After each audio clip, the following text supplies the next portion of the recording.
শিবিরের জনপ্রিয়তা দেখে ছাত্র দলের মাথা খারাপ হয়ে গিয়েছে। আপনাদের মতো মিথ্যাচারের বন্ধুকে হতে চায় না। উমামা ফাতেমা, আপনি সুশীল সাধেন, আপনার কমিটিতে ছাত্রলীগকে খুঁজে পাওয়া যায়। শিক্ষার্থীরা মাঠে থাকবে এবং ইসলামী ছাত্র শিবির তাদের ভ্যানগার্ড হয়ে থাকবে ইনশাআল্লাহ। আউযু বিল্লাহি মিনাশ শাইতানির রাজিম। বিসমিল্লাহির রহমানির রহিম। সংগ্রামী উপস্থিতি, বাংলাদেশ ইসলামী ছাত্র শিবিরের দেশব্যাপী গঠনমূলক কার্যক্রম ঢাবি রাবি ছবিতে শিবিরের জনপ্রিয়তা দেখে ছাত্র দলের মাথা খারাপ হয়ে গিয়েছে। তারা আদর্শযুক্ত হয়ে গঠনমূলক কাজ থেকে বিরত থেকে দায় চাপানো এবং মিথ্যাচার রাজনীতিকে তাদের মূলনীতি হিসেবে গ্রহণ করেছে। আপনারা দেখেছেন জুলাই অভ্যুত্থান পরবর্তী সময়ে ছাত্র রাজনীতির ইতিহাসকে কলঙ্কিত করেছে ছাত্র দল। রাজশাহী বিশ্ববিদ্যালয়ে ফরম উত্তোলনে বাধা দিয়ে, রাকসু ভবনে তালা দিয়ে শিক্ষার্থীদেরকে আহত করে ছাত্র দল চেয়েছিল রাকসু বানচাল করতে, কিন্তু আপনারা দেখেছেন শিক্ষার্থীরা তাদেরকে উপযুক্ত জবাব দিয়েছে। ছাত্রদল সভাপতি রাহি ভাইকে আমরা বলতে চাই, যদি আপনার গায়ে এতই জোর থাকে, টেবিল না ভেঙে, চেয়ার না ভেঙে কুস্তিগিরের খাতায় নাম লেখান, এটা আপনার জন্য উত্তম জায়গা। সংগ্রামী বন্ধুগণ, চট্টগ্রাম বিশ্ববিদ্যালয়ে আপনারা দেখেছেন একটি সন্ত্রাসী গোষ্ঠী ছাত্রলীগ, যুবলীগ, আওয়ামী লীগ এবং বিএনপি হাইকমান্ড কুসুম বুড়া নামক একজন ব্যক্তি সরাসরি শিক্ষার্থীদের উপর হামলা করেছে। গত 31 আগস্ট রাতে বাংলাদেশ কৃষি বিশ্ববিদ্যালয়ের ভিসি ফজলুল হক, তিনি একজন বিএনপি দলগানা ভিসি, তিনি বহিরাগতদেরকে এনে, ভাড়া করে এনে, সন্ত্রাসীদেরকে এনে শিক্ষার্থীদের উপর হামলা করেছে।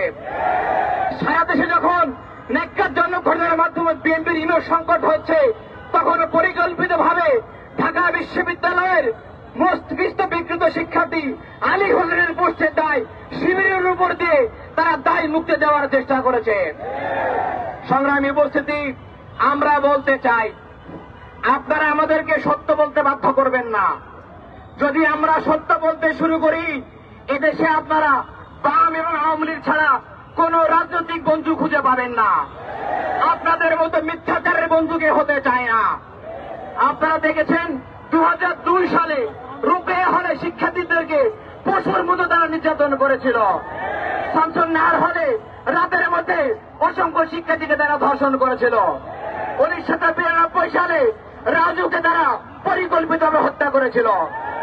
সংগ্রামী বন্ধুগণ, শুধু তাই নয়, 5 তারিখের পরে বরিশালে 10ম শ্রেণীর শিক্ষার্থীকে ছাত্র দলের নেতারা দলবদ্ধভাবে ধর্ষণ করেছে। পাবনাতে 9ম শ্রেণীর শিক্ষার্থীকে তারা ধর্ষণ করেছে। শিকড়ে গাছাতে ফুল কিনতে আসে একজন তরুণীকে তারা দলবদ্ধভাবে ধর্ষণ করেছে। শুধু তাই নয়, ভোলাতে স্বামী চাঁদা না দেওয়ায় স্বামীকে বেঁধে রেখে স্বামীর সামনে স্ত্রীকে তারা দলবদ্ধ ধর্ষণ করেছে। আপনারা দেখবেন পত্রিকা খুললে ইতিমধ্যে প্রায় 100 নিউজ প্রকাশিত হয়েছে যেখানে ছাত্রদল সরাসরি ধর্ষণ করেছে। সংগ্রামী উপস্থিতি, আপনারা ভালো করে খেয়াল করেছেন, আজকে সাদিক কায়েমকে, ফরহাদকে ছাত্রলীগ ট্যাগ দেওয়া হয়, ঠিক না? আপনারা খেয়াল করে দেখবেন, গত হল কমিটিতে মাত্র কয়েকদিন আগে 593 জনের কমিটি দিয়েছে, সেখানে 70 জন ছাত্রলীগ পাওয়া যায়। ছাত্র দলের যে কমিটি হয়েছে ঢাকসু প্যানেল, এই প্যানেলে 16 জন ছাত্রলীগকে পাওয়া যায়।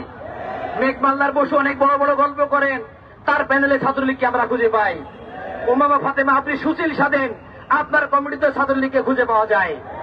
মনে রাখবেন, আপনারা পরিকল্পিত হাইকোর্টে রিট করেছেন, এই কাজে বাম এবং ছাত্র দল বিএনপি সরাসরি জড়িত, জনগণ তা বুঝে গেছে। কাজেই আমরা স্পষ্ট বলে দিতে চাই, আগামী 9 তারিখে ডাকসু হবে, আগামী 11 তারিখেই ডাকসু হবে, আগামী 25 তারিখেই রাকসু হবে। যদি কোন ধরনের ষড়যন্ত্র করা হয়, আপনারা জুলাই আন্দোলন দেখেছেন, শিক্ষার্থীদেরকে চেনেন, শিক্ষার্থীরা মাঠে থাকবে এবং ইসলামী ছাত্র শিবির তাদের ভ্যানগার্ড হয়ে থাকবে ইনশাআল্লাহ। সংগ্রামী উপস্থিতি, আগামী দিনে এদেশকে যোগ্য নেতৃত্ব দেওয়ার জন্য ছাত্র সংসদ নির্বাচন অবশ্যই হতে হবে এবং এটি হওয়ার জন্য ইসলামী ছাত্র শিবির তার জনশক্তি, সাধারণ শিক্ষার্থীকে সাথে নিয়ে মাঠে সক্রিয় থাকবে।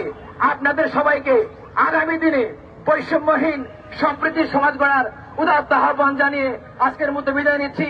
আসসালামু আলাইকুম রহমতুল্লাহ। ইসলামী ছাত্র শিবির জিন্দাবাদ, বাংলাদেশ জিন্দাবাদ।